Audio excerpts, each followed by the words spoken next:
It's January, and the sun is setting over Palm Beach. You're standing at the gates of Mar-a-Lago, a vast Spanish Moorish palace sprawled across 17 acres of the most expensive land in America. The walls are terracotta and cream. The tiles glitter with Moorish patterns. Behind you, the Atlantic Ocean crashes against a private beach. In front of you, the estate stretches all the way to Lake Worth, sea to lake, Mar-a-Lago. And if you didn't know the history, you might think this place was built for kings. But here's the thing about palaces. They're never just about beauty. They're about power. They're about who gets in and who doesn't. They're about the people who built them, the people who lived in them, and the people who were left outside the gates. And Mar-a-Lago? It has one of the strangest, darkest stories of any mansion in America. A story of ambition and rejection, of wealth so vast it became a burden, of a house that was once considered so impossible to maintain that the United States government gave it back. This is not a story about architecture. It's a story about what happens when the American dream becomes too big, too expensive, too isolated to survive. It's about a house that was meant to host presidents and ended up hosting something else entirely. So how did we get here? How did one of the most beautiful estates in the world become a symbol of division, scandal, and power? To understand that, we need to go back. Not to the 1980s, when Donald Trump bought it. Not even to the 1920s, when it was built. We need to go back to 1878, to a shipwreck, and 20,000 coconuts. If you're the kind of person who wants to understand how wealth, power, and history collide in ways that still shape our world today, hit that like button, subscribe, and drop a comment below. Let's dig into this together. The accident that made paradise. Picture this. It's 1878. A Spanish ship is fighting a storm off the coast of Florida. The vessel is loaded with cargo from the Caribbean, among other things, 20,000 coconuts. The ship doesn't make it. It wrecks on the shores of a narrow barrier island. The coconuts wash up on the sand. The locals, curious and opportunistic, plant them. Over the next few years, something extraordinary happens. The barren, scrubby island transforms. Palm trees rise from the sand. The landscape turns lush, tropical, almost dreamlike. By the 1880s, people are calling the place Palm Beach. And it's beautiful. But beauty, especially in America, is never left alone for long. Beauty gets monetized. Enter Henry Flagler. Flagler was one of the original partners of Standard Oil, John D. Rockefeller's right-hand man. By the 1890s, he was unimaginably wealthy, and he had a vision: to turn Florida's East Coast into a winter resort for America's elite. He built railroads down the spine of the state. He constructed grand hotels, the Royal Poinciana, the Breakers, each more opulent than the last. He connected Palm Beach to the rest of the country, and in doing so, he created a new kind of American geography, the geography of leisure, of escape, of winter palaces for people who could afford to flee the cold. By the early 1900s, Palm Beach was the winter capital of American high society.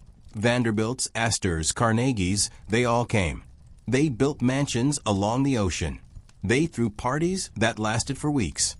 They created a world within a world, a place where the rules of normal life didn't apply, where excess was expected, where isolation was a luxury.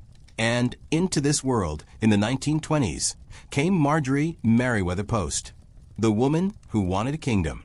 Marjorie Merriweather Post was not born into wealth. She inherited it. Her father, C.W. Post, had built an empire selling breakfast cereal, Post Toasties, grape nuts. By the time he died in 1914, he'd created General Foods, one of the largest corporations in America. And Marjorie, his only child, became one of the richest women in the world. But Marjorie didn't just want money. She wanted legacy. She wanted to be remembered. And she believed, as so many of the ultra-wealthy do, that the way to be remembered was to build something that would outlast her. Something grand. Something that would make people stop and say, who lived here? What kind of life did they lead? By the early 1920s, Marjorie was married to her second husband, Edward F. Hutton, a financier. They already owned estates in New York, the Adirondacks, and Washington, D.C. But Marjorie wanted something more. She wanted a winter home in Palm Beach. Not just any home. She wanted a palace. A place where she could entertain royalty, diplomats, presidents. A place that would be, in her words, a monument to American achievement. So in 1923, she bought 17 acres of land on Palm Beach. The land stretched from the Atlantic Ocean to Lake Worth, from sea to lake, Mar-a-Lago. And then she began to build. The construction of a dream. Building Mar-a-Lago took 4 years. From 1923 to 1927, Marjorie Post poured her fortune and her obsession into the project. She hired architect Marion Sims Wyeth, who had designed homes for other Palm Beach elites, but this was to be his masterpiece. She also brought in Joseph Urban, a Viennese-born set designer who had worked on Broadway and for the Metropolitan Opera. Urban understood spectacle. He understood drama. And he understood that a house could be a stage. The design was Spanish Moorish Revival, a style that evoked the palaces of Seville and the Alhambra. Terracotta tiles, ornate ironwork, courtyards filled with fountains. Post wanted it to feel like something out of a dream or maybe a fever. The numbers alone are staggering. 126 rooms, 58 bedrooms, 33 bathrooms, 3 bomb shelters. Post was practical as well as grandiose. A 9-hole golf course, a tunnel running under the road so residents could reach the beach without being seen by the public. And the tiles, 36,000 antique tiles imported from Spain, Cuba, and Italy, each one placed by hand. The construction cost $7 million. In today's money, that's over $120 million. And this was just the house. The furnishings, Louis XV chairs, Renaissance tapestries, gold-plated dinnerware, cost millions more. But it wasn't just about money. It was about labor. Hundreds of workers, stonemasons, carpenters, tile setters, gardeners, spent years on the estate. Many of them were immigrants. Many were paid poorly. And while Marjorie Post's name would be etched into history, theirs would not. This is the invisible cost of every great mansion. The people who built it are forgotten. Still, when Mar-a-Lago was completed in 1927, it was breathtaking. The Palm Beach Post called it the finest example of Spanish Moorish architecture in America. Marjorie threw a grand opening party. Guests arrived in Rolls-Royces and Duesenbergs. They danced under crystal chandeliers. They ate off plates rimmed with gold. And they marveled at what one woman's wealth could create. For Marjorie, Mar-a-Lago was the realization of a fantasy. She had built her kingdom. But kingdoms are expensive to maintain. And they're even harder to give away. The golden years and the cracks beneath. For the next 4 decades, Mar-a-Lago was the center of Marjorie Post's world. Every winter, she would leave her other homes and travel to Palm Beach. She hosted lavish parties. She invited diplomats, artists, politicians. She held charity balls that raised millions for causes she believed in. She collected art, antiques, and jewelry with the same fervor she'd once collected serial profits. But here's what you need to understand. Marjorie Post was not a socialite in the shallow sense. She was deeply involved in politics, foreign affairs, and philanthropy. During World War II, she turned Mar-a-Lago into a training ground for women joining the Red Cross and the armed services. She donated money to build hospitals and schools. She believed wealth came with responsibility. And yet, even she couldn't escape the contradictions of her position. She lived in a palace while the country struggled through the Depression. She employed dozens of servants, butlers, maids, gardeners, cooks, many of whom worked 6 days a week for modest wages. She preached civic duty, but surrounded herself with the trappings of monarchy. And the cost of maintaining Mar-a-Lago was staggering. By the 1960s, the annual upkeep was approaching $1 million. Adjusted for inflation, that's nearly $10 million today, every year, just to keep the house running, to pay the staff, to repair the tiles, to water the gardens, to maintain the illusion of permanence. Marjorie was getting older. She'd been married 4 times, divorced 3. Her children were scattered. And she began to worry. What would happen to Mar-a-Lago when she was gone? Who could afford to keep it? Who would even want to? So, in the late 1960s, she made a decision. A decision that seemed, at the time, noble, patriotic even. She decided to give Mar-a-Lago to the United States government. The gift no one wanted. In 1972, a year before her death, Marjorie Post formally deeded Mar-a-Lago to the U.S. government. Her vision was clear. The estate would become a winter White House. A place where presidents could escape Washington, host foreign dignitaries, and conduct diplomacy in a setting that rivaled the great palaces of Europe. It was a grand gesture, a final act of generosity from a woman who had spent her life trying to use her wealth for something meaningful. But there was a problem. The government didn't want it. President Richard Nixon never stayed there. Neither did Gerald Ford. Neither did Jimmy Carter. The reasons were many. The maintenance costs were astronomical. The location was too far from Washington. The optics were terrible. How would it look for a president to vacation in a literal palace while the country faced economic turmoil, oil crises, and political scandal? And so Mar-a-Lago sat, empty, decaying. The gardens grew wild. The tiles cracked. The gold leaf tarnished. Mold crept through the walls. The estate that had once hosted royalty was now host to rats and humidity. By 1980, the government had had enough. They gave the estate back to the Marjorie Merriweather Post Foundation. But the foundation didn't want it either. The costs were impossible. The house was unsellable. It was too big, too expensive, too specific. It was, in the language of real estate, a white elephant. In 1985, the town of Palm Beach approved permits to demolish Mar-a-Lago. The plan was to tear it down and subdivide the land into smaller lots. The palace that had taken 4 years to build would be destroyed in a matter of weeks. And that's when Donald Trump made his move. The art of a deal or the art of the threat. Donald Trump had been watching Mar-a-Lago for years. By the mid-1980s, he was already a major figure in New York real estate. He'd built Trump Tower. He'd bought casinos in Atlantic City. He was rich, or at least he appeared to be. And he wanted a trophy property in Palm Beach. But Mar-a-Lago was not for sale. Not in the traditional sense. The Post Foundation had listed it for $20 million, but there were no serious buyers. Who could afford to maintain a 126-room mansion? Who would even want to? Trump saw an opportunity. But he didn't just make an offer. He made a threat. In 1985, Trump purchased the strip of land between Mar-a-Lago and the ocean, the beachfront property that gave the estate its value. He announced plans to build a large house there, a house that would block Mar-a-Lago's ocean views, a house that would destroy the estate's appeal entirely. It was a classic Trump move. Create a problem, then offer to solve it for a price. The Post Foundation panicked. If Trump built on the beach, Mar-a-Lago would become worthless. They had no choice but to negotiate. In the end, Trump acquired the entire estate, the house, the land, the beach, everything, for approximately $8 million total.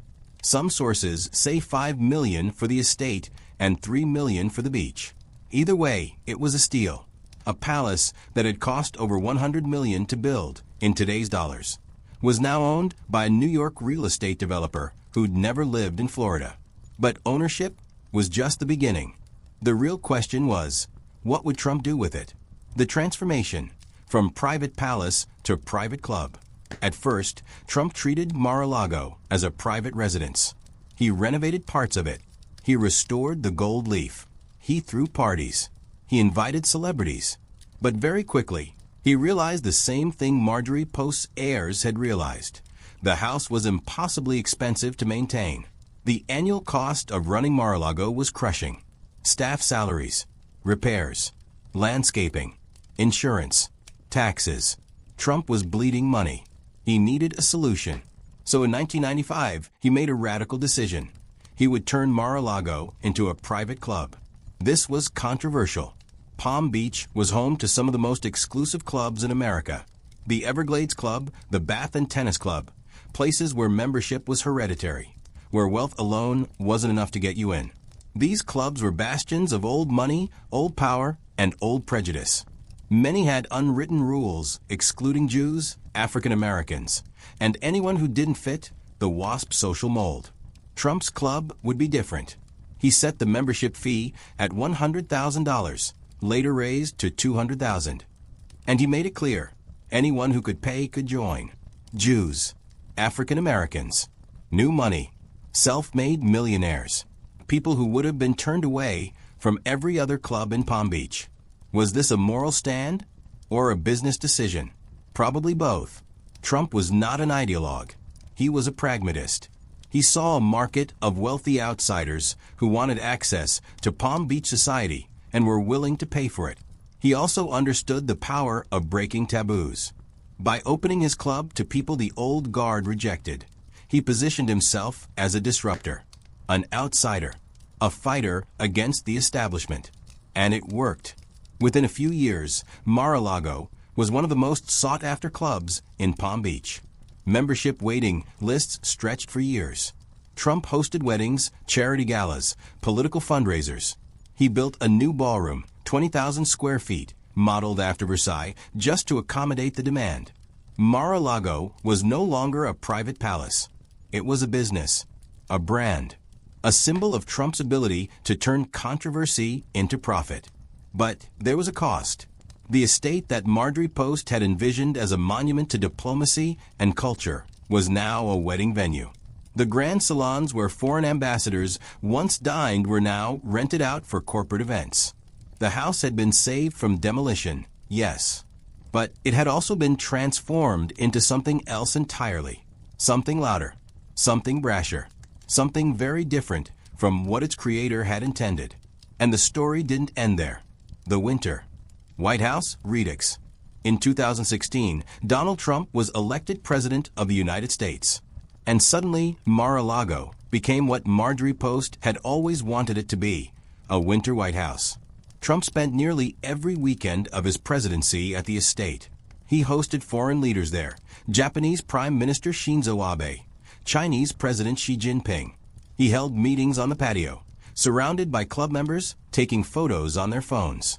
He conducted national security briefings in the dining room, in full view of paying guests. Critics were horrified. How could a sitting president conduct government business at a private club? How could classified information be discussed in a space where anyone with a $100,000 membership could listen in? How could the line between public office and private profit be so brazenly ignored? Supporters saw it differently. To them, Mar-a-Lago was proof that Trump was not a typical politician. He didn't play by the old rules. He didn't care about optics. He did things his way.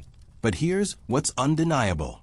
Mar-a-Lago became a symbol of access for sale, of power concentrated in private hands, of a presidency that blurred the line between public service and personal brand. And it raised a question that still lingers. Who does this house really belong to? Is it a national landmark? A private club? A business? A home? A stage for political theater? The answer, perhaps, is that it's all of those things, and none of them. Because Mar-a-Lago is not really about architecture anymore. It's about what we project onto it. It's about our feelings about wealth, power, and who gets to hold it. And that's where the story gets truly dark. The raid, August 8th, 2022. It's a Monday morning in August 2022. The sun is already high and hot over Palm Beach. And at Mar-a-Lago, something unprecedented is happening. FBI agents are walking through the gates. Dozens of them. They have a search warrant. They're here to search the residence of a former president. The reason? Classified documents. The National Archives had been trying for months to retrieve documents that Trump had taken with him when he left the White House. Documents that, by law, belong to the government. Documents that should have been stored in secure facilities, not in the storage rooms and offices of a private club. For hours, agents combed through Mar-a-Lago. They searched offices. They searched storage rooms. They searched Trump's personal residence. And they found what they were looking for. Boxes and boxes of classified materials. Documents marked top secret, confidential. SCI, sensitive compartmented information, some of the most highly classified intelligence in the U.S. government. Trump and his supporters called it a raid, an overreach, a political witch hunt. His critics called it accountability, the rule of law. But step back for a moment, forget the politics, and think about the place where this happened. Mar-a-Lago was never designed to be secure. It was designed to be open, beautiful, welcoming. It's a club. Hundreds of people pass through it every week. Members, guests, staff, vendors. There are weddings. There are parties. There are tourists standing outside the gates taking photos. And somewhere in that building, in storage rooms accessible to club staff, were some of the most sensitive secrets in the United States. That's not a political statement. That's a fact. And it raises a deeply unsettling question. How did we get here? How did a house built for parties and diplomacy become the site of a federal investigation? The answer lies in the very nature of Mar-a-Lago. It's a house that has always existed in a gray zone. Private but public. A home but a business. A symbol of wealth but also of exclusion. A place that wants to be seen as a palace but operates as a profit center. And when you live in the gray zone long enough, the lines stop meaning anything. The invisible people. Here's something you won't see in the photos of Mar-a-Lago. You won't see it in the promotional videos or the glossy magazine spreads. But it's there. It's always been there. The workers. Mar-a-Lago employs hundreds of people. Housekeepers, cooks, groundskeepers, valets, security guards. Many of them are immigrants. Many are seasonal workers on H-2B visas, temporary visas that allow foreign workers to fill jobs that employers claim Americans won't take. These workers are the reason the gold leaf shines. They're the reason the gardens are immaculate. They're the reason the chandeliers sparkle and the guests' champagne glasses are always full. And yet, their names are not on the plaques. Their stories are not told in the tours. In 2019, the Washington Post and New York Times published investigations into the treatment of workers at Mar-a-Lago.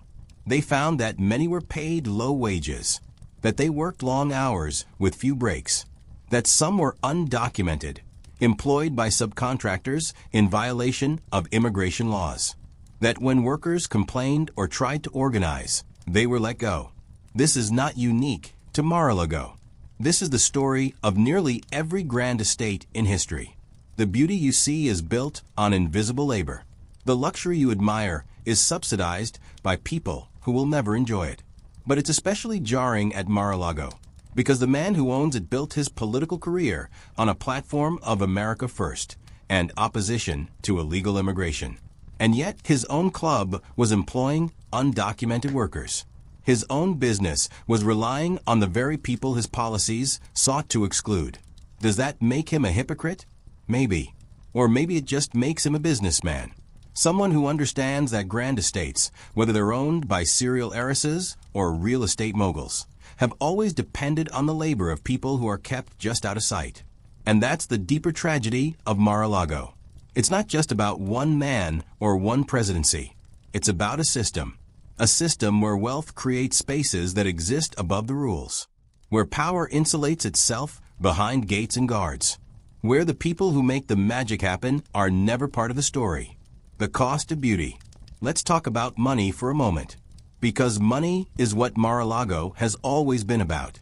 Marjorie Post spent over $100 million in today's money to build it, tens of millions more to furnish and maintain it. When she died, she left an estate valued at over $250 million. And yet, her most prized possession, Mar-a-Lago, was considered worthless. No one wanted it. Not her family. Not the government.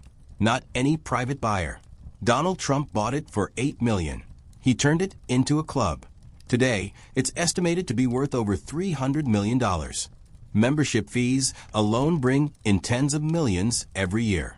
But the cost of maintaining it? Still astronomical. Estimates suggest it costs between $5 and $10 million a year to run the property. Staff salaries, repairs, insurance, landscaping, utilities, security. The numbers are staggering. And here's the uncomfortable truth. That money doesn't come from Trump's personal fortune. It comes from membership fees, from event rentals, from people who pay hundreds of thousands of dollars for the privilege of being associated with the property, from political fundraisers, from foreign diplomats who book rooms and host dinners because they know the former president will be there. In other words, Mar-a-Lago sustains itself by selling access to power, to proximity, to the illusion of belonging to something exclusive.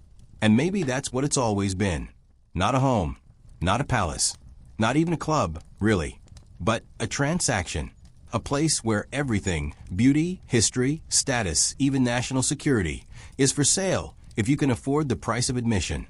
What Mar-a-Lago reveals about us. So let's step back. Let's look at the whole arc of this story, from shipwreck to paradise, from serial fortune to Spanish palace, from rejected gift to political lightning rod. What is Mar-a-Lago really? It's tempting to say it's just a house, just a piece of property. But that's not true. Mar-a-Lago has always been more than a house. It's been a symbol of what we admire and what we fear, of wealth and its discontents, of beauty and its cost, of power and its consequences. When Marjorie Post built it, she wanted to create something permanent, something that would outlast her, something that would say, I was here, I mattered, I built something beautiful in a world that often isn't. And she succeeded. Mar-a-Lago is beautiful, but beauty is not neutral. Beauty requires resources. It requires labor. It requires choices about who gets to see it and who doesn't. And those choices reveal our values. Marjorie Post believed in a certain kind of American aristocracy. She believed that wealth came with responsibility, that the rich should be patrons of culture, diplomacy, and charity. She tried to give her house to the country. She wanted it to serve a public purpose. But the country didn't want it, because by the 1970s, America was changing. The idea of a winter White House, a literal palace for presidents, felt out of touch, tone deaf. The country was struggling with inflation, unemployment, political scandal. A mansion with 58 bedrooms and a 9-hole golf course wasn't a symbol of national pride. It was a symbol of inequality. And so Mar-a-Lago was rejected, left to rot, nearly demolished. And then Donald Trump bought it, and he turned it into something different. Not a monument to public service, but a monument to private success. Not a gift to the nation, but a business, a brand, a stage. And here's the thing, that transformation tells us something. It tells us that the age of Marjorie Post, the age when the ultra-wealthy could present themselves as benevolent stewards of culture, is over. We don't believe that story anymore. We're too cynical, too aware. Today, we know that grand estates are not built by visionaries. They're built by workers, funded by exploitation, maintained by people who will never live in them. We know that wealth is not a sign of virtue. It's a sign of access, of inheritance, of systems that favor some and exclude others. We know that palaces are not neutral. They're political.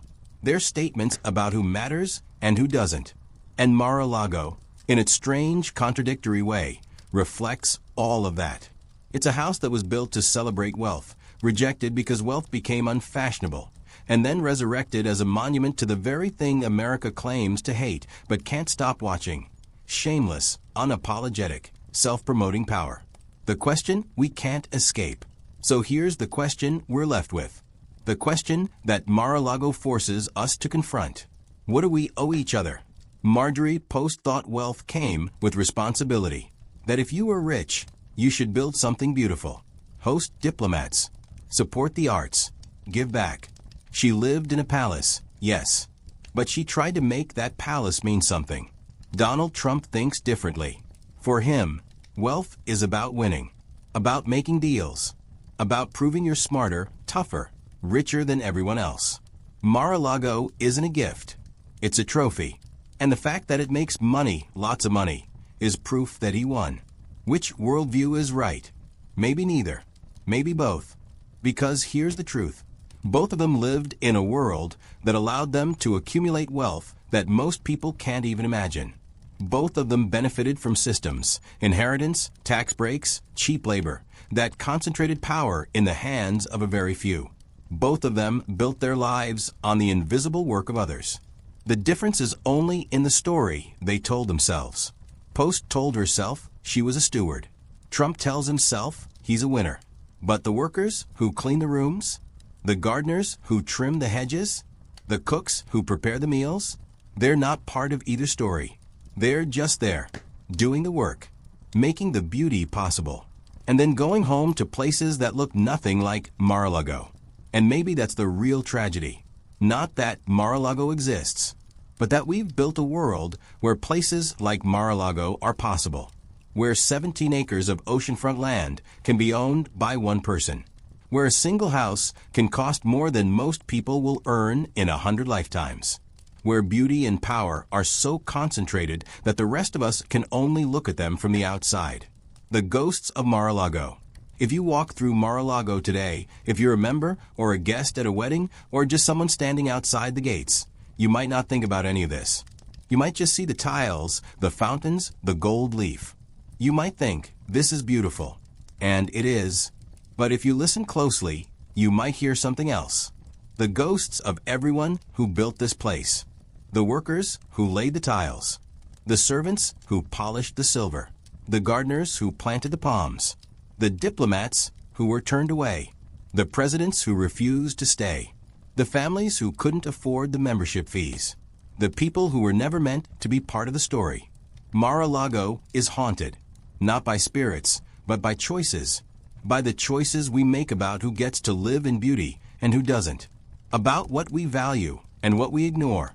About what we're willing to tolerate in the name of grandeur. And those choices are still being made.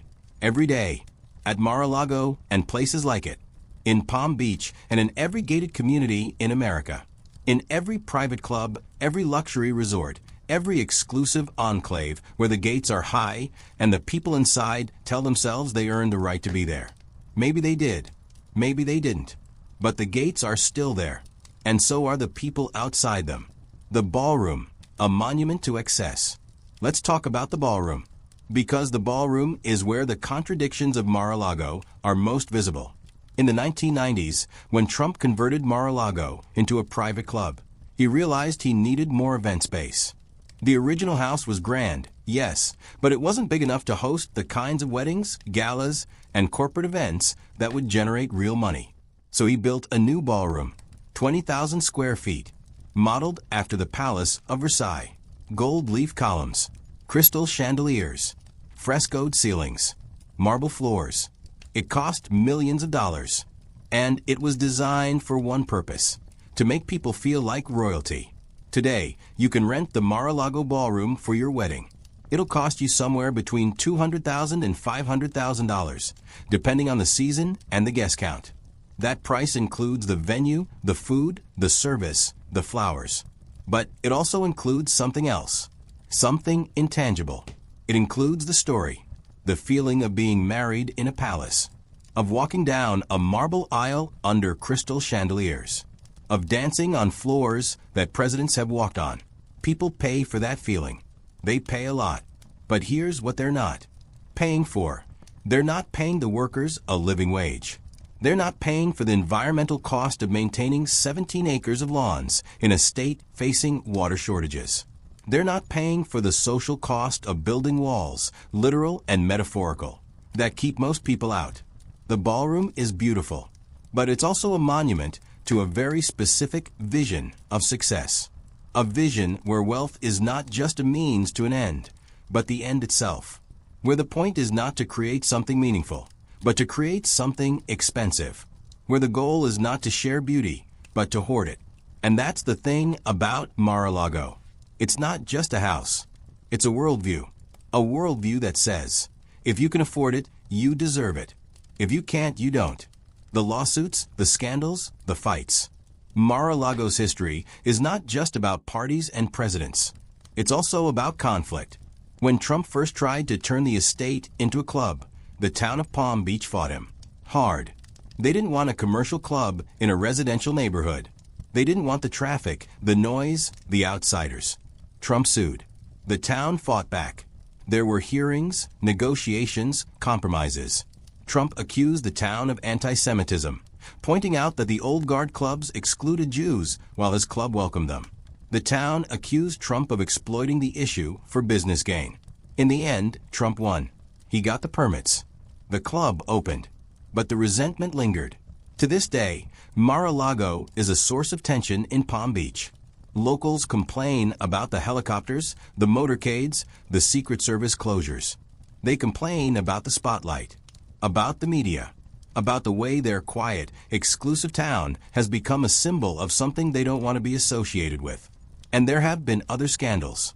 In 2019, a Chinese businesswoman was arrested at Mar-a-Lago carrying multiple cell phones, a laptop, and a thumb drive containing malware. She'd allegedly lied to Secret Service agents to gain entry. The incident raised alarms about security, about how easy it might be for foreign intelligence agents to access a place where the president regularly conducted business.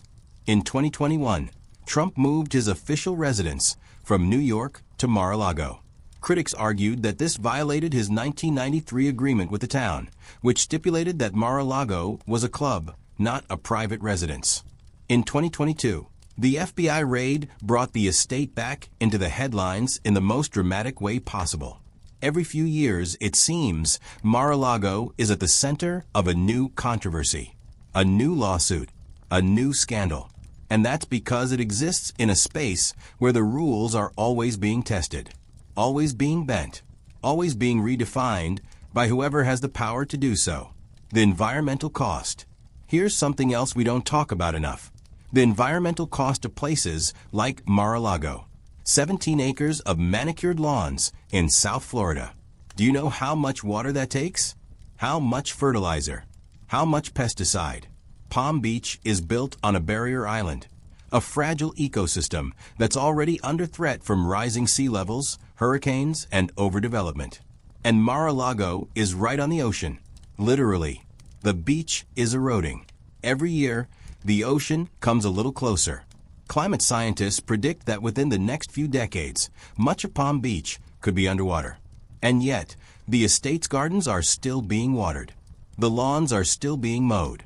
The illusion of permanence is being maintained, even as the ground beneath it shifts.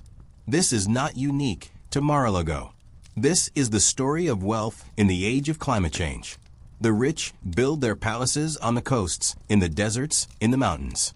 They use resources at rates that are unsustainable. And when the consequences come, when the floods come, when the fires come, they have the money to rebuild, to move, to insulate themselves from the damage. Everyone else doesn't. Mar-a-Lago is not just a symbol of social inequality. It's a symbol of environmental inequality. A symbol of a world where some people can live as if the future doesn't matter, because they have enough money to buy their way out of the consequences. And that's a kind of tragedy too. A slow, quiet tragedy that doesn't make headlines, but is happening all the same. The legacy question. So what will Mar-a-Lago's legacy be? Will it be remembered as Marjorie Post Palace, a monument to early 20th century American wealth and ambition? Or will it be remembered as Trump's Club, a symbol of 21st century brashness, controversy, and the blurring of public and private power? Or will it be remembered for something else entirely?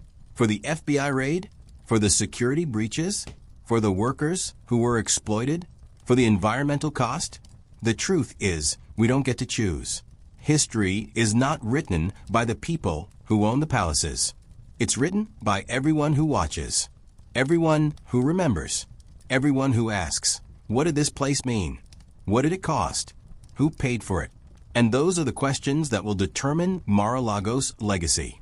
Not the beauty of the tiles, not the size of the ballroom, not the gold leaf or the crystal chandeliers, but the choices that were made, the people who were included and the people who were left out, the rules that were followed and the rules that were broken, and the story we tell ourselves about what all of it meant. The club members, who gets in? Let's talk about the people who actually belong to Mar-a-Lago, because they're part of the story too. Today, Mar-a-Lago has about 500 members. The initiation fee is $200,000, plus annual dues of around $14,000. That's a lot of money. But in the world of ultra-exclusive clubs, it's actually not the most expensive. The real cost is something else: the association. When you join Mar-a-Lago, you're not just buying access to a golf course and a ballroom. You're buying proximity to Donald Trump. You're buying the chance to be in the room when deals are made, when calls are taken, when history happens. And during his presidency, that proximity was incredibly valuable. Lobbyists joined. Foreign diplomats joined. Business executives joined. People who wanted favors, contracts, access to power. And Trump, for his part, was right there, mingling with members, taking photos, hosting dinners. Critics called it corruption, pay to play, a violation of the Emoluments Clause. How could a sitting president profit from a business where foreign governments and special interests could buy access? Supporters said it was transparency. Trump wasn't hiding. He was right there in public talking to people. If you didn't like it, you could see exactly who he was talking to. But here's the thing: most of us couldn't see, because most of us weren't in the room. We weren't members. We didn't have $200,000 to spend on a club membership.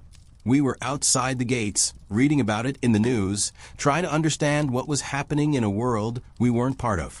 And that's the deeper problem. Not just that Mar-a-Lago exists, but that it represents a system where power is concentrated behind closed doors, where the people making decisions about our lives, about our laws, our economy, our foreign policy, are doing it in private clubs that most of us will never enter. Democracy is supposed to be public, open, accountable. But Mar-a-Lago is the opposite. It's private, exclusive, opaque. And the more power moves into spaces like that, the less power the rest of us have. The servants' quarters, the other side of the dream. Now, let's talk about the parts of Mar-a-Lago you're not supposed to see. The back hallways, the kitchens, the storage rooms, the servants' quarters. Because every palace has two sides. There's the side the guests see, the marble, the gold, the chandeliers. And then there's the side the workers see, the cramped rooms, the time clocks, the industrial kitchens where meals for 300 people are prepared in a matter of hours. In the 1920s, when Marjorie Post built Mar-a-Lago, she employed dozens of live-in servants, butlers, maids, cooks, gardeners, chauffeurs. They lived on the property, in small rooms tucked away in the corners of the estate. They worked 6 days a week. They were expected to be invisible, to appear only when needed, and to disappear the moment their work was done. That system doesn't exist anymore, at least not officially. But the structure is still there. The hierarchy is still there. Mar-a-Lago still employs hundreds of workers: housekeepers, cooks, landscapers, security guards. Many of them are immigrants. Many are on temporary work visas. And many are paid wages that, in one of the wealthiest zip codes in America, barely cover rent. In 2019, several former Mar-a-Lago workers spoke to journalists. They described long hours, low pay, and a climate of fear. They said they were told not to speak to the media, not to complain, that if they caused problems, they'd be replaced. One housekeeper, an immigrant from Central America, said she'd worked at Mar-a-Lago for years. She'd cleaned Trump's private quarters. She'd seen classified documents left on desks. She'd been in rooms where sensitive conversations were happening. And she'd been paid $9 an hour. $9 an hour to work in a house worth $300 million. Is that legal? Technically, maybe. Is it moral? That's a harder question. But it's the same question that haunts every grand estate in history. The beauty you see is built on someone else's labor. The luxury you admire is subsidized by people you'll never meet. And the system works because we agree not to look too closely, not to ask too many questions, not to think too hard about who's paying the real cost. The hurricane that didn't come yet. In September 2017, Hurricane Irma was barreling toward Florida. It was a Category 5 storm, one of the most powerful hurricanes ever recorded in the Atlantic. Forecasts showed it heading straight for Palm Beach. Mar-a-Lago prepared. Windows were boarded up. Staff were evacuated. Trump, who was president at the time, monitored the storm from Washington. In the end, Irma shifted west. It hit the Florida Keys and the Gulf Coast hard, but Palm Beach was largely spared. Mar-a-Lago suffered only minor damage, some flooding, some roof leaks, nothing catastrophic. But here's the thing, the next storm is coming. Maybe not this year, maybe not next year, but it's coming. Scientists predict that sea levels in South Florida will rise by 1 to 2 feet by 2060. Storm surges will get worse. Hurricanes will get stronger. And Palm Beach, built on a narrow barrier island barely above sea level, is one of the most vulnerable places in America. Mar-a-Lago sits right on the coast. The ocean is already eating away at the beach. The estate has spent millions on seawalls and sand replenishment. But seawalls can only do so much. And sand? It washes away. At some point, maybe in our lifetimes, Mar-a-Lago will be uninhabitable. The ocean will take it back. And all the gold leaf, all the marble, all the crystal chandeliers will be underwater. Marjorie Post wanted to build something permanent. Something that would last forever. But nothing lasts forever. Especially not in a world that's changing faster than we can adapt. And maybe there's a lesson in that. A lesson about hubris, about the limits of wealth, about the fact that no matter how much money you have, you can't buy your way out of nature. You can't buy your way out of time. The ocean doesn't care how expensive your house is. The ocean doesn't care who you are. The ocean just keeps rising. The ghost of Marjorie Post. Sometimes I wonder what Marjorie Post would think if she could see Mar-a-Lago today. Would she be proud that it was saved from demolition? That it's still standing, still beautiful, still hosting events and dignitaries? Or would she be horrified? Horrified that her dream of a winter White House became a private club, that her palace of diplomacy became a stage for political controversy, that the house she built to represent the best of American culture became a symbol of division. I think she'd be both. I think she'd see the beauty and the tragedy, the success and the failure, the dream and the distortion, because that's what Mar-a-Lago is. It's all of those things at once. It's a monument to ambition and a monument to excess, a place of beauty and a place of exploitation, a symbol of American achievement and a symbol of American inequality. It's a house that wants to be a palace but operates as a business, a private estate that functions as a public stage, a dream that became too expensive to keep dreaming. And maybe that's the most American thing about it. The parties, spectacle, and surveillance. One of the strangest things about Mar-a-Lago, especially during Trump's presidency, was how public it was. For a private club, there was an astonishing amount of information leaking out. Guests took photos. They posted them on social media. They live-tweeted security briefings they overheard on the patio. They recorded videos of Trump talking to foreign leaders. In one infamous incident in 2017, Trump and Japanese Prime Minister Shinzo Abe responded to a North Korean missile test while sitting in the middle of the Mar-a-Lago dining room, surrounded by club members taking photos on their phones. Think about that for a moment. One of the most sensitive national security conversations of the year, happening in full view of paying guests. People who were there not because they had security clearances, not because they were government officials, but because they'd paid $200,000 for a club membership. That's not how government is supposed to work. That's not how classified information is supposed to be handled. But that's how Mar-a-Lago worked during the Trump presidency. It was a place where the line between private and public, between social and official, between personal and political, was constantly blurred. And people loved it. At least, the people who were there loved it. Because it felt like access. It felt like they were part of something important. Like they were in the room where it happened. But everyone else? Everyone who wasn't in the room? They were left to watch from the outside, trying to piece together what was happening based on leaked photos and overheard conversations. That's not transparency. That's spectacle. And spectacle is not the same as accountability. The power of branding. Here's something Trump understood better than almost anyone. Mar-a-Lago is not just a place. It's a brand. When you say Mar-a-Lago, you're not just talking about a house in Florida. You're talking about an idea of wealth, of power, of exclusivity, an idea that has been carefully cultivated and monetized over decades. Trump's genius, if you want to call it that, was realizing that he didn't have to choose between making Mar-a-Lago a private home and making it a business. He could do both. He could live there and rent it out. He could host weddings and host world leaders. He could turn the estate into a stage and himself into the star. And the brand worked. It made money. It generated headlines. It became a symbol that people either loved or hated. But either way, they couldn't ignore. But brands are fragile. They're built on perception, on image, on the stories people tell. And when the stories change, the brand changes too. For a long time, Mar-a-Lago was the brand of success, of winning, of the American dream realized.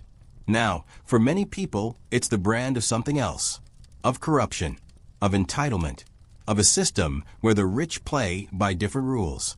Both of those stories are true. And that's the paradox of Mar-a-Lago. It's a place where contradictions don't cancel each other out. They coexist. They amplify. They become part of the spectacle. The question of preservation. In 1980, Mar-a-Lago was designated a National Historic Landmark.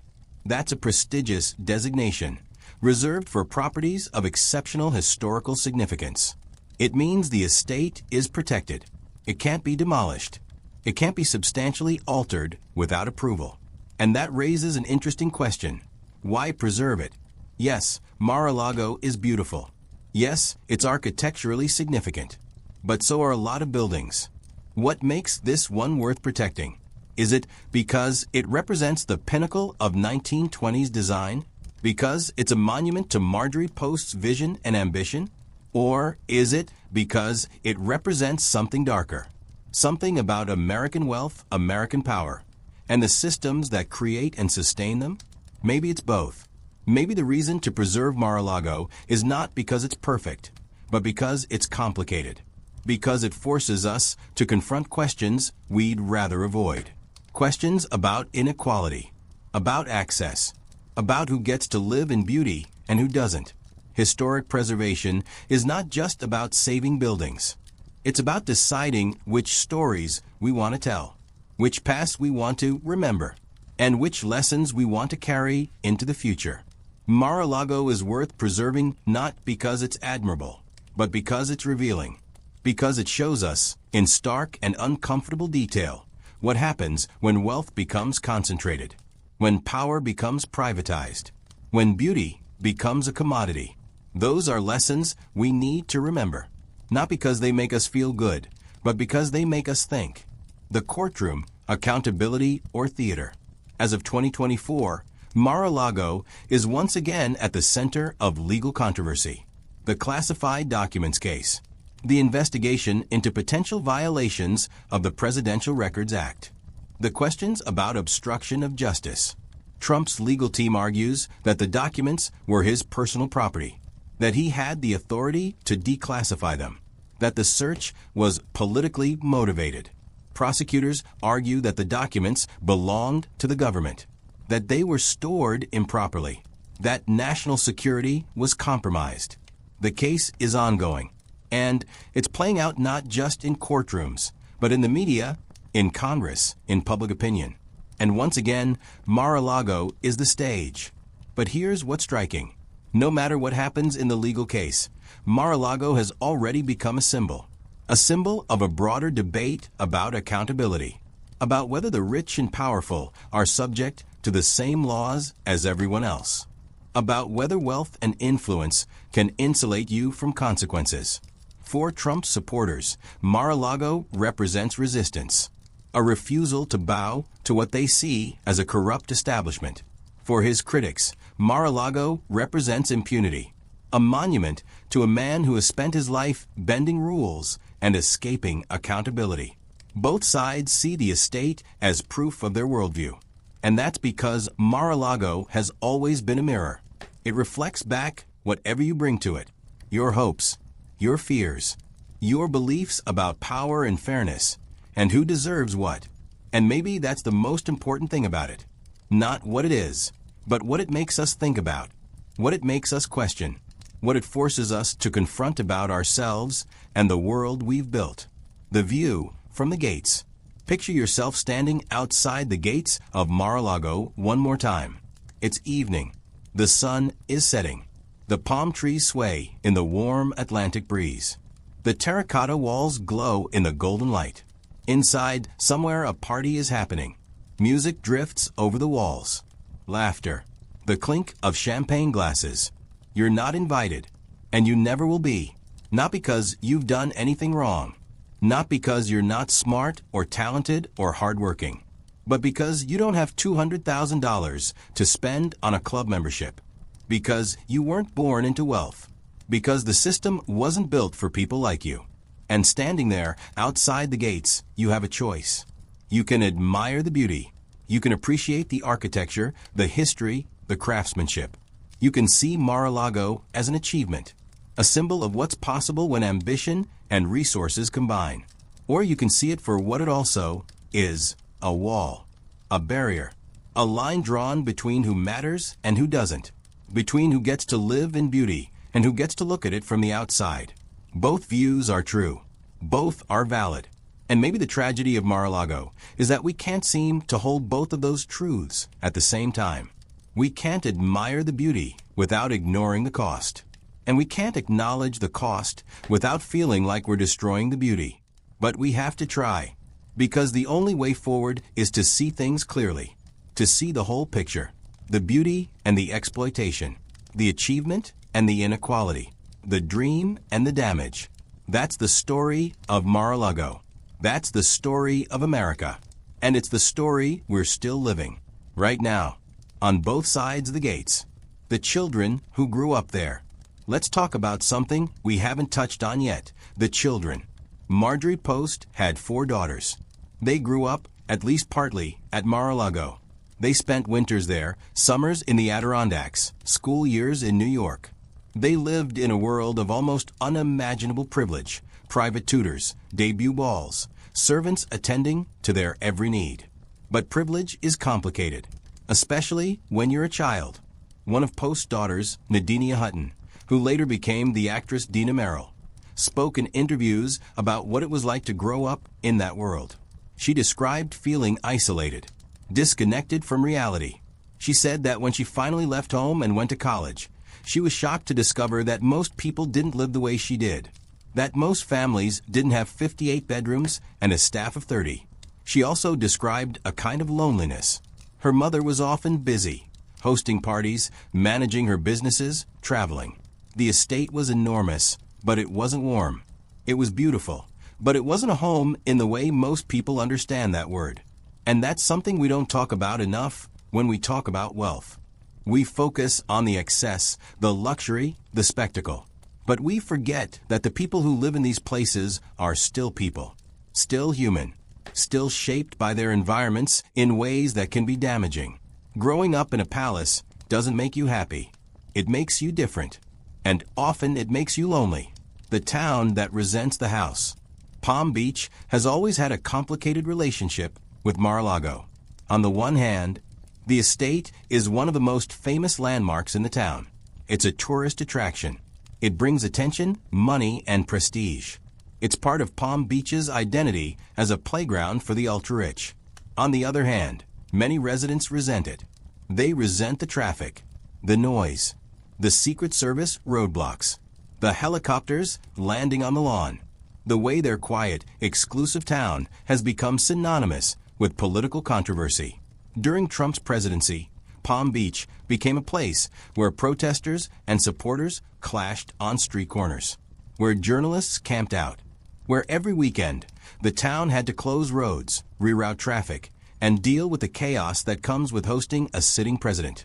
And even now, years later, the resentment lingers. Some residents wish Trump would move, wish he'd take his circus somewhere else, wish Mar-a-Lago could go back to being just a club, just a house, instead of a symbol. But it can't, because Mar-a-Lago has never been just a house. It's always been a symbol. From the moment it was built, it was about more than architecture. It was about power, about status, about making a statement. And statements, once made, are hard to take back. The ghosts in the walls. Every old house has ghosts.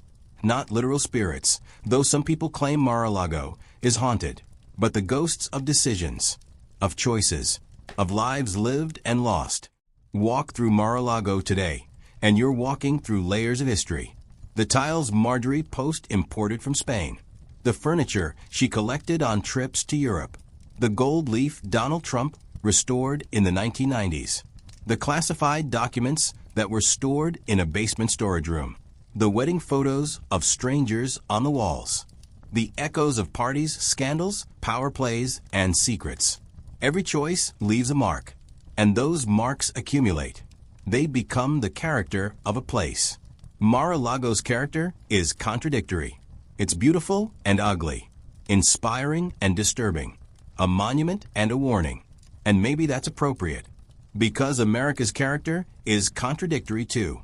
We're a country that believes in equality, but tolerates vast inequality. We celebrate self-made success, but hoard inherited wealth. We claim to value democracy, but concentrate power in private hands.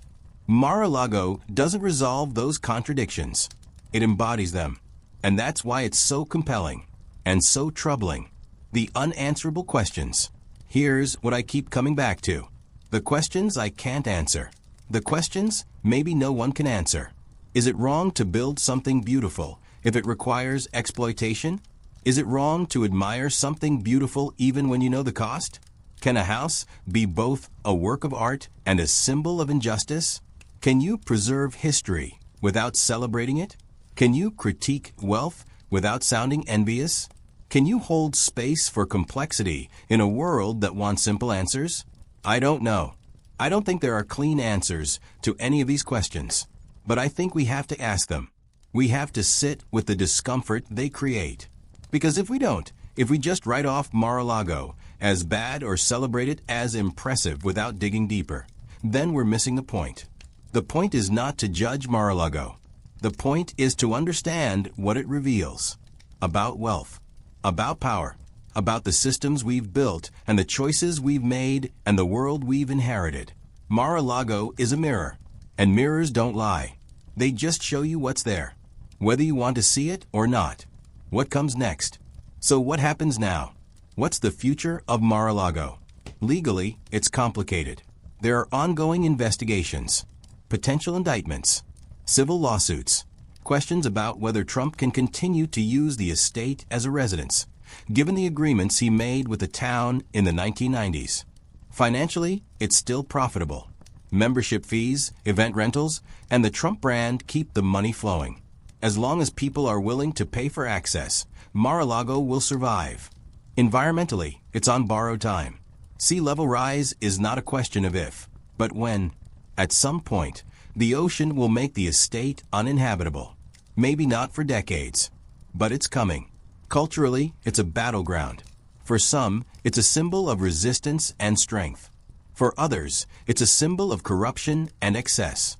And that divide is not going away anytime soon.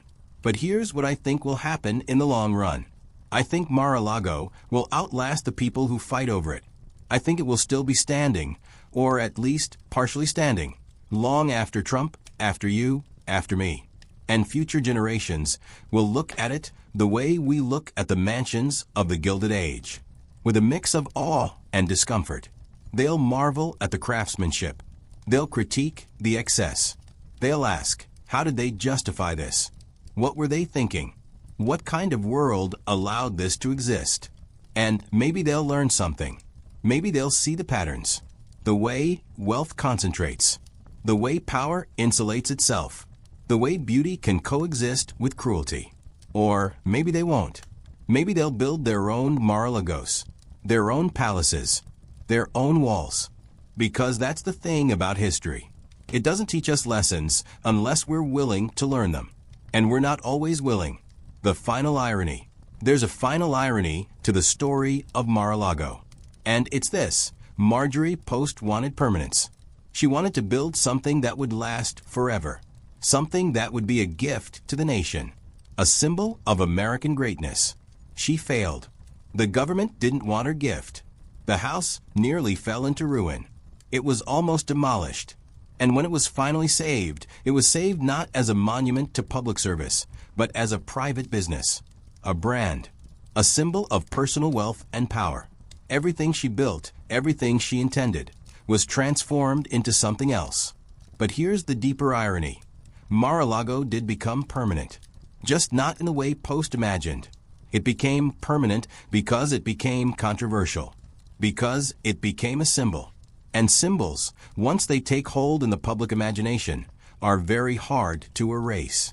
Mar-a-Lago will be remembered, not because of the tiles or the gold leaf, not because of the architecture or the parties, but because of what it represents, the questions it raises, the arguments it provokes.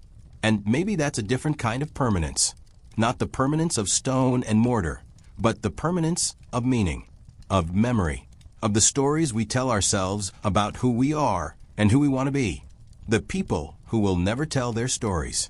There's one more group of people we need to talk about, the people who will never be interviewed, who will never write memoirs, who will never tell their side of the story, the workers who cleaned the bathrooms at Mar-a-Lago, the gardeners who mowed the lawns at dawn, the cooks who prepared meals for guests they'd never meet, the security guards who stood at the gates year after year watching the wealthy come and go. These are the people who made Mar-a-Lago possible, who keep it running, who do the invisible work that allows the visible spectacle to happen. And their stories matter, even if we never hear them, because every grand estate, every palace, every symbol of wealth and power rests on a foundation of invisible labor.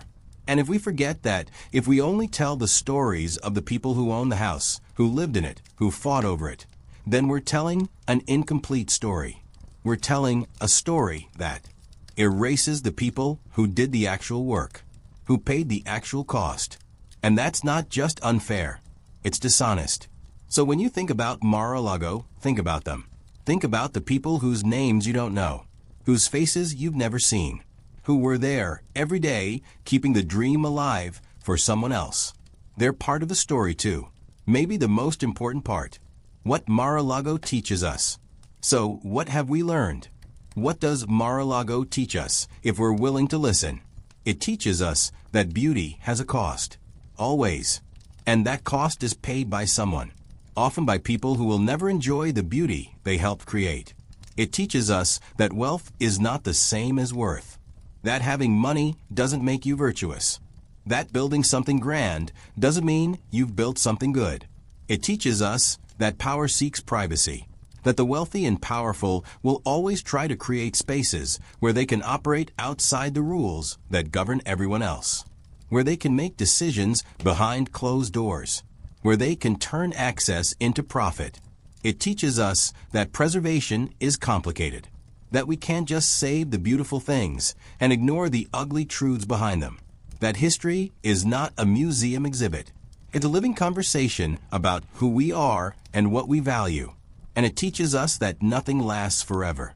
Not wealth, not power, not even the most beautiful house in the world. The ocean is rising. The tides are coming. And no amount of money can hold them back forever. Mar-a-Lago is temporary, like everything else. But the questions it raises, those are permanent. A final image. Let me leave you with one last image. It's 100 years from now, maybe 200. Mar-a-Lago is gone. The ocean has taken it. The walls have crumbled. The gold leaf has washed away. The tiles are buried under sand and coral. Archaeologists are excavating the site. They're trying to piece together what this place was, what it meant. They find fragments, pieces of tile, shards of crystal, rusted hinges, and they ask who lived here. What kind of society built this? What were they trying to say? And maybe, if they dig deep enough, they find something else. A pay stub from a housekeeper, a time card from a gardener, a letter from a worker who couldn't afford to live in the town where they worked. And maybe that's when the story becomes clear, not from the grand architecture or the expensive furnishings, but from the small, forgotten details, the human details, the details that tell the truth. Because that's what history does, eventually. It strips away the spectacle. It erodes the illusions. And it reveals what was always there underneath. The people, the choices, the costs. Mar-a-Lago is not just a story about a house. It's a story about us. About the world we've built. About the systems we've created and the values we've chosen. And the question is, what will future generations think when they dig up the ruins of our world? What will they learn about us from the palaces we built? From the walls we erected? From the people we left outside the gates? Will they see beauty? Or will they see something else? I think they'll see both, just like we do. And maybe that's the lesson, that we can't escape the contradictions. We can't resolve them. All we can do is see them clearly and try to do better. Conclusion: the gates remain. So here we are, at the end of the story, or maybe just at the end of this chapter. Mar-a-Lago is still standing. The gates are still closed. The parties are still happening. The controversies are still unfolding. And we're still watching, still arguing, still trying to figure out what it all means. Maybe that's the point. Maybe the meaning is not in the house itself, but in the conversation it creates, the questions it forces us to ask, the discomfort it makes us feel. Because uncomfortable questions are the most important ones. They're the ones that make us think, that make us examine our assumptions, that force us to confront the world as it is, not as we wish it were. Mar-a-Lago is a monument, but it's not a monument to greatness. It's a monument to complexity, to contradiction, to the messy, uncomfortable reality of wealth, power, and beauty in America. And as long as it stands, it will keep asking us the same questions. Who deserves beauty? Who pays for grandeur? Who gets to decide? And what are we willing to do about it? The gates remain. The questions remain. And the answers? They're up to us.